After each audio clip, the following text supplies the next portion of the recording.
మీ ఇంట్లో మొదటి కోటీశ్వరుడు మీరే అవ్వాలనుకుంటున్నారా? ఈ ఫైనాన్షియల్ వెబినార్ లో ఇప్పుడే జాయిన్ అవ్వండి. నమస్కారం శ్రీ ఆచార్య కృష్ణస్వామి గారు. నమస్కారం అండి. ప్రీవియస్ వీడియోలో ఒక మనిషి తన పరిధిలోనే ఆలోచించుకుని జీవితాన్ని అక్కడి నుంచే చూసి అక్కడితోనే బతికేస్తూ ఉంటాడు. కొన్ని విషయాలకి వెళ్ళాలి, బయటికి వెళ్ళి కొంచెం ఆలోచించి వేరే దాన్ని కూడా అడాప్ట్ చేసుకుంటే ఏ విధంగా ఉంటుందో అనేటువంటి ఆలోచన వచ్చినప్పుడు అలా లోపల ఒక భయం ఉంటుంది, దాన్ని బ్రేక్ చేయలేరు. మీరు ఒక విషయం చెప్పారు, ఒక 15 days కంటిన్యూగా ఇది ఒకటనే కాదు వేరే సబ్జెక్ట్స్ కూడా చూస్తూ ఉంటే, అంటే దీనికి సంబంధించిందే వేరే వాళ్ళు చెప్పేది కూడా. సో కంఫర్ట్ జోన్ బ్రేక్ చేసి చూసిన తర్వాత మీకు క్లారిటీ వస్తుంది జీవితం మీద, దాని నుంచి ఏం నేర్చుకోవచ్చు అనేది అప్పుడు ప్రయత్నం చేయండి. భయం అనిపిస్తే అవును, ఇప్పటికి కూడా చాలా మంది వీడియోలు చూస్తారు, కాల్ చేస్తారు, నేను రావాలనుకుంటున్నా అంటారు, మళ్ళీ సమయానికి రాలేని పరిస్థితి. అవును, పోనీ ఇంకా వేరేదైనా క్లాసు పోదామా, అక్కడ కూడా అదే ప్రయత్నం. ఎందుకు కన్ఫ్యూజన్లో ఉన్నారు? ఇంకెన్ని సంవత్సరాలు ఉంటారు ఇలా కన్ఫ్యూజన్లో? మార్చుకోవాలనే ఆలోచన మీకు ఎందుకు రావట్లేదు? ఆ కంఫర్ట్ జోన్ ఆ వీడియోలో బ్రేక్ చేసాము. సో ఈ వీడియోలో ఏం చెప్తున్నారు?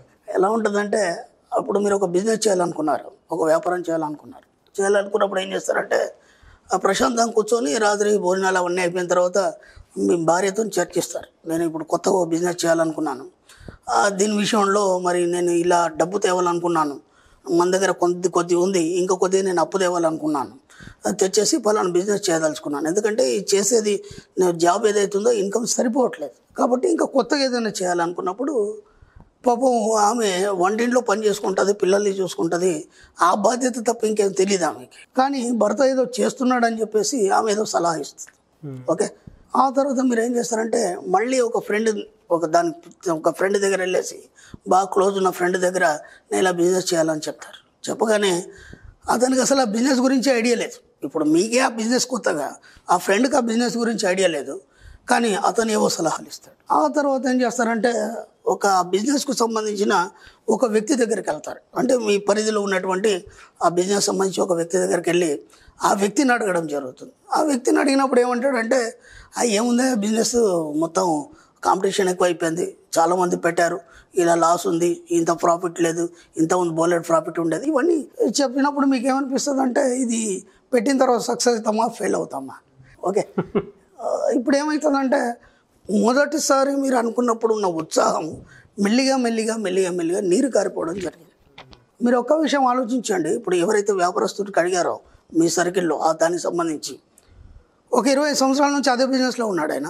అదే బిజినెస్లో కూతురు పెళ్లి చేశాడు, పిల్లాన్ని చదివించాడు, ఒక ఇల్లు కట్టుకున్నాడు, ఈరోజు కూడా మంచి స్థాయిలో ఉన్నాడు. మరి ఒకవేళ కనుక అది బిజినెస్ బాగాలేకపోతే, లాస్ అయితే ఈయన ఆ స్థాయిలో ఎలా ఉంటాడు? కానీ ఎవరు కూడా తమ బిజినెస్ గురించి పాజిటివ్గా చెప్పరు. కాబట్టి ఎవరి ఆలోచనలు మీ మీద ప్రభావితం చేయలేవు. ఈ ఒక్క వర్డ్ని పట్టుకోండి మీరు, ఎవరి ఆలోచనలు మీ మీద ప్రభావితం చేయలేవు. కాబట్టి ఇప్పుడు మీరు ఏం చేయాలి? మీరు ఏం చేయాలనుకున్నా సరే మీరు ఎవరిని అడగద్దు.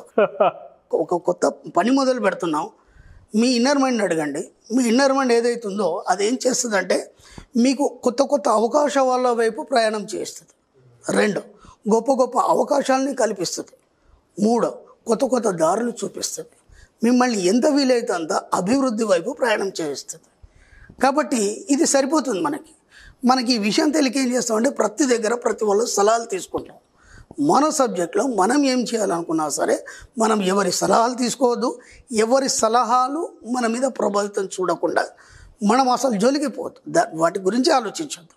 లేకపోతే ఏమవుతుందంటే, ఒకవేళ కనుక కొద్దిగా మీరు అటువంటిగా డిపెండ్ అయ్యారు అనుకోండి, మీ ప్లానింగ్ అంతా ఫెయిల్ అయిపోయి ఏమవుతుంది, అక్కడ మీరు ఉంటారు, మనిషి మీరు ఉంటారు, ఆలోచనలన్నీ వాళ్ళే ఉంటాయి.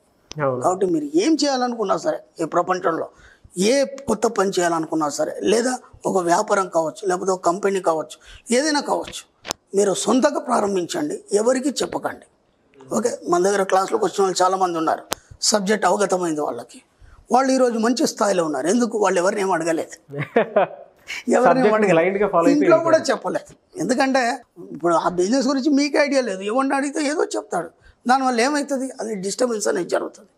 వీలైనంత ఏ విషయాలైనా సరే మీ సొంత నిర్ణయాలు తీసుకోండి, ఎవరిని అడగకండి, ఎవరి మీద డిపెండ్ కాకండి. ఓకే, ఇప్పుడు దానికోసం మీరు ఏం చేయాలి? సొంత నిర్ణయాలు తీసుకోవాలన్నప్పుడు మీకు ఆ నిర్ణయాలు ఎలా వస్తాయి?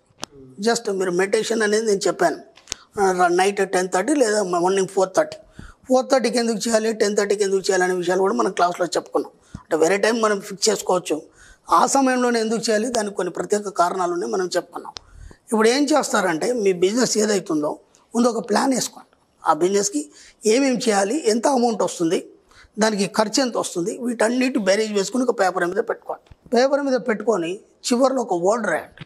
ఓకే, ఏదైతే సరి అయిందో అది మాత్రమే విశ్వం నాకు ప్రసాదిస్తున్నందుకు విశ్వానికి కృతజ్ఞత. ఓకే, ఇది ఒకటి రాయండి.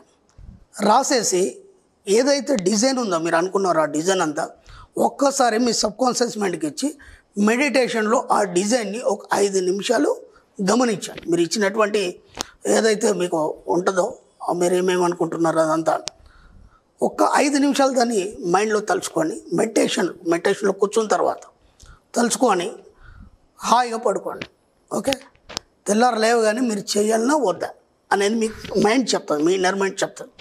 ఎలా ఉంటుందంటే ఇప్పుడు మనం ప్రొద్దున లేవగానే టక్ రెడీ అయిపోతాం. రెడీ అయిపోయిన తర్వాత ఆఫీస్కి వెళ్ళడానికి రెడీ అవుతాం. ఆఫీస్కి వెళ్ళడానికి రెడీ అయిపోగానే సరిగ్గా సమయానికి మన 2 వీలర్ కీ దొరకదు, లేదా కార్ కీ దొరకదు మనకి. ఎందుకంటే రాత్రి వస్తాం ఎక్కడో పెట్టేస్తాం, హడావుడిలో ఉంటుంది. అది ఎన్ని ప్రయత్నాలు చేసినా దొరకదు. ఓకే, తెల్లారి మీరు పోయే మూమెంట్లో మీరు హడావుడి పడుతుంటే మీ ఆవిడ అడుగుతుంది ఏమైంది మీకు అని, అనగానే కీ కనిపించట్లేదు అక్కడ ఉందని. మీరు ఎన్నిసార్లు ప్రయత్నం చేసినా మీ ఆవిడకే కీ దొరుకుతుంది, మీకు దొరకదు. గమనించండి ఆ విషయాన్ని. ఆవిడే తీసుకొచ్చేస్తుంది, ఇదిగోండి ఇక్కడ పెట్టారు, ఇక్కడ మర్చిపోయారు. ఇక్కడ ఏం జరుగుతుందంటే ఆ కీ చెప్తుంది. ఎప్పుడు అక్కడ మీరు, మీ మిస్సెస్, మీ పిల్లలు అందరూ కూడా కీ గురించి ఆలోచించినప్పుడు ఏమవుతుందంటే ఆ వైబ్రేషన్స్ అన్నీ ఆ కీ మీద ఫోకస్ చేయబడుతుంది. అప్పుడు ఆ కీలో ఉండేటువంటి ప్రాణశక్తి మిమ్మల్ని లాగుతుంది. లాగి నేను ఇక్కడ ఉన్నానని చెప్తుంది.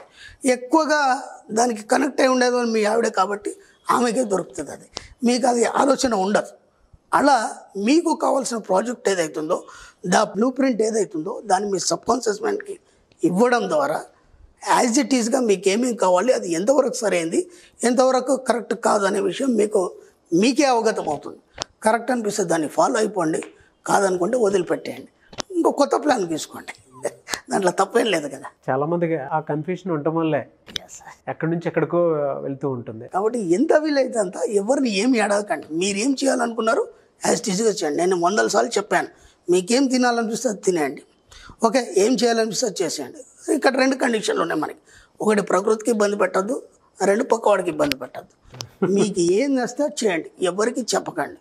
మీ కోరికలన్నీ తీర్చేసుకోండి. ఎంత వీలైతే అంత మీ మనసులో ఏమేమి ఉన్నాయి అంటే ఒక పెద్ద ప్రాజెక్ట్ పెట్టాలని ఉంది, ఓ వ్యాపారం చేసేయండి. ఏమవుతుంది, పోతే ఓసారి లాస్ అవుతుందచ్చు, తర్వాత బెనిఫిట్ అవుతారు కదా, దాని నుంచి ఒక అనుభవం వస్తుంది, అంతకంటే ఏమవుతుంది. కాబట్టి ఎంత వీలైతే మీ ఇన్నర్ మైండ్ అడగండి, ఎవరిని ఏ సలహాలు అడగండి, ఎవరి సలహాలు తీసుకోకండి. అందుకే చెప్తున్నాను, ఎవరి ఆలోచనలు మీ మీద ప్రభావితం చేయకుండా మీరు చూసుకోండి, సరిపోతుంది, మీరు సక్సెస్ అయిపోతారు. Thank you sir, thank you so much Shri Acharya. Thank you అండి.